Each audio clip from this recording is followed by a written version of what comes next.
L'étape du je m'en fous.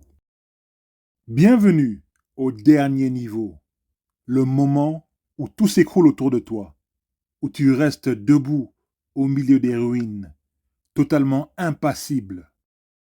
Bienvenue dans le zen d'être complètement fauché. Tu as atteint le sommet de la montagne, l'apogée du m'en-foutisme absolu, le nirvana absolu de la dèche financière. Les factures, tu ne les as pas touchées depuis des mois. Ta voiture, partie, sans espoir de retour. Ton compte en banque, aussi sec qu'un désert. Est-ce que tu t'en soucies? Pas le moindre du monde. Tu es entré dans un territoire étrange, un endroit où le chaos ne t'atteint plus. Ce n'est pas ta première descente aux enfers de la galère financière. Tu as traversé toutes les étapes. L'angoisse, la colère, la dépression, la philosophie et même l'humour. Tu as ri de ton propre malheur pour ne pas pleurer. Et tu as plaisanté sur le fait que la vie t'a transformé en catastrophe ambulante. Mais maintenant, tu es différent. Quelque chose a changé. Les émotions que tu ressentais autrefois se sont évaporées. L'anxiété et la colère disparues. L'envie de tout réparer et de remettre de l'ordre envolée. Tu as atteint un nouveau niveau. Certains appelleront ça la paix, d'autres y verront une forme de folie. Moi, j'appelle ça la liberté.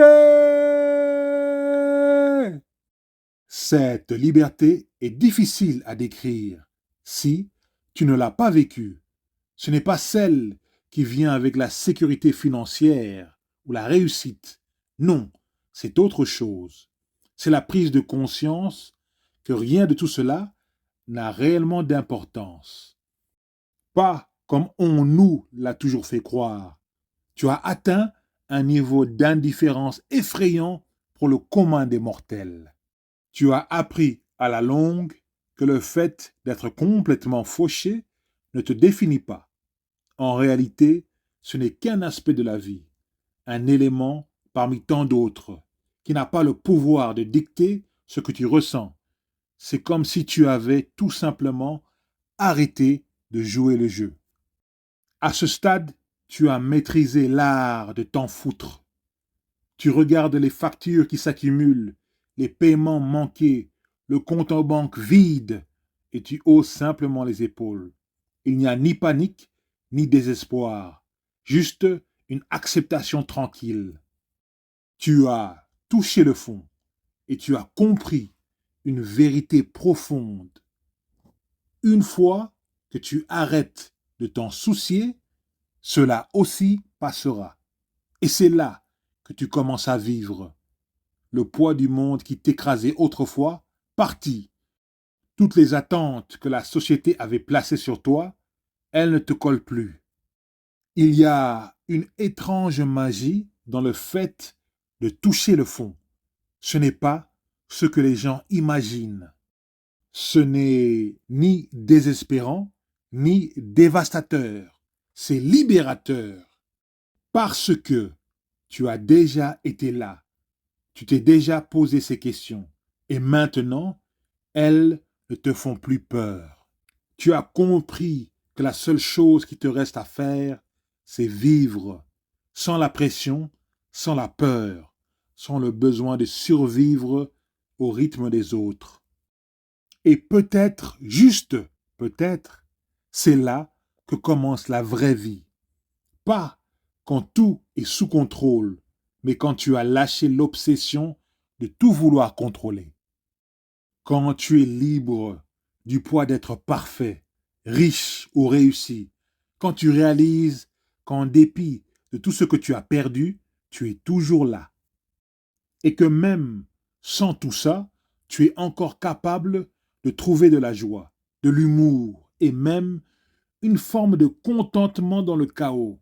Voilà la liberté de s'en foutre complètement.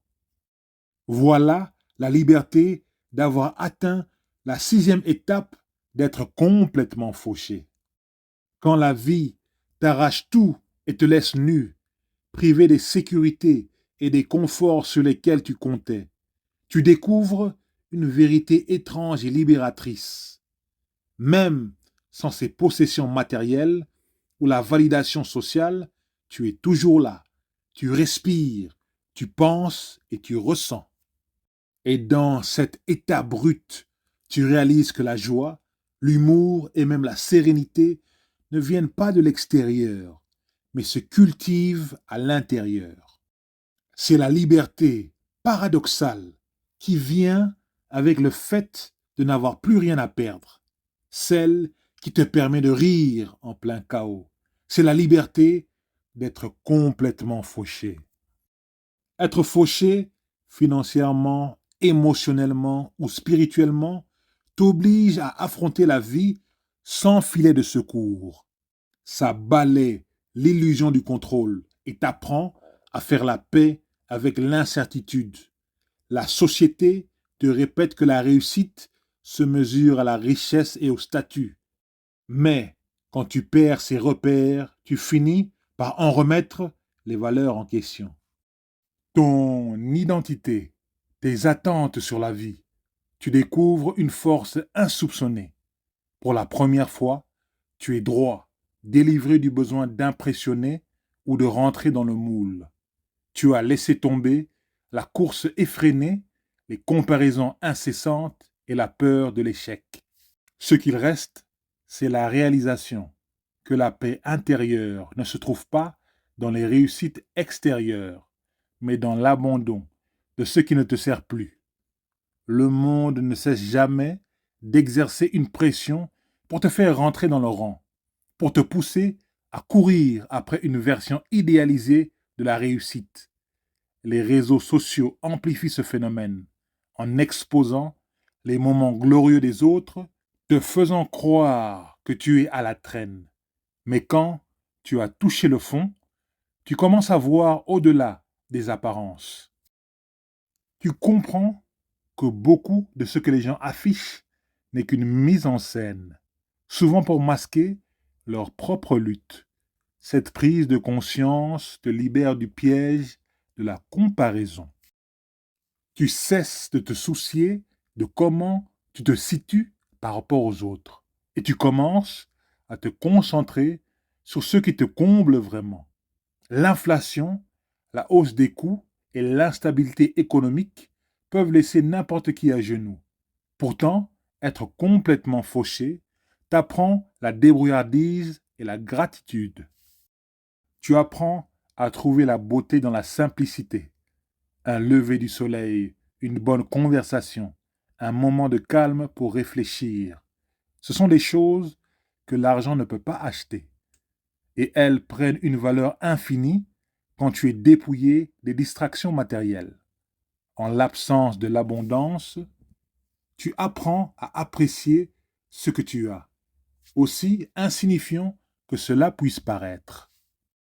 La solitude accompagne souvent les épreuves, car la société idolâtre les gagnants et ignore ceux qui luttent.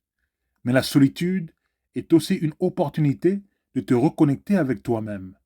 Dans ces moments de silence, sans validation extérieure, tu commences à comprendre qui tu es réellement et ce que tu veux vraiment dans la vie. Tu cesses de vivre pour les autres et tu commences à vivre pour toi. C'est une nouvelle conscience de soi, une boussole précieuse te guidant vers une vie en accord avec tes valeurs, dans la liberté de ne plus te soucier du regard des autres. Tu reprends ton pouvoir. Tu arrêtes de courir après l'approbation des personnes qui n'ont pas d'importance et tu te recentres sur ce qui te fait vibrer, sur ce qui fait vibrer ton cœur. Il ne s'agit pas d'abandonner, mais de lâcher prise. Lâcher prise sur le besoin d'entrer dans le moule, de répondre aux attentes ou d'atteindre un standard de réussite arbitraire. Il s'agit de redécouvrir ta propre définition du bonheur et de la poursuivre sans excuse. Quand tu cesses de t'inquiéter des attentes du monde, tu t'autorises à rêver à nouveau. Pas de rêves imposés par la société, mais ceux qui viennent de ton âme. Là où tu ne voyais que des barrières, tu commences à voir des possibilités. Cela ne signifie pas que le chemin est facile.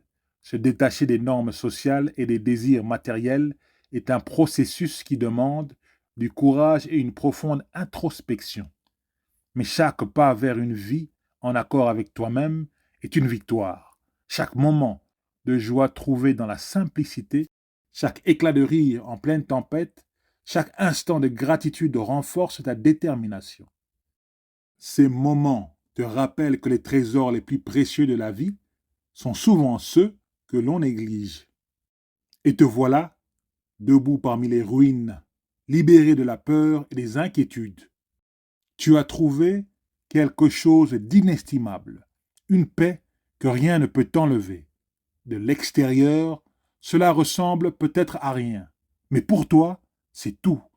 Cette paix, c'est ton socle, la preuve que même dans les heures les plus sombres, il y a toujours une lumière d'espoir.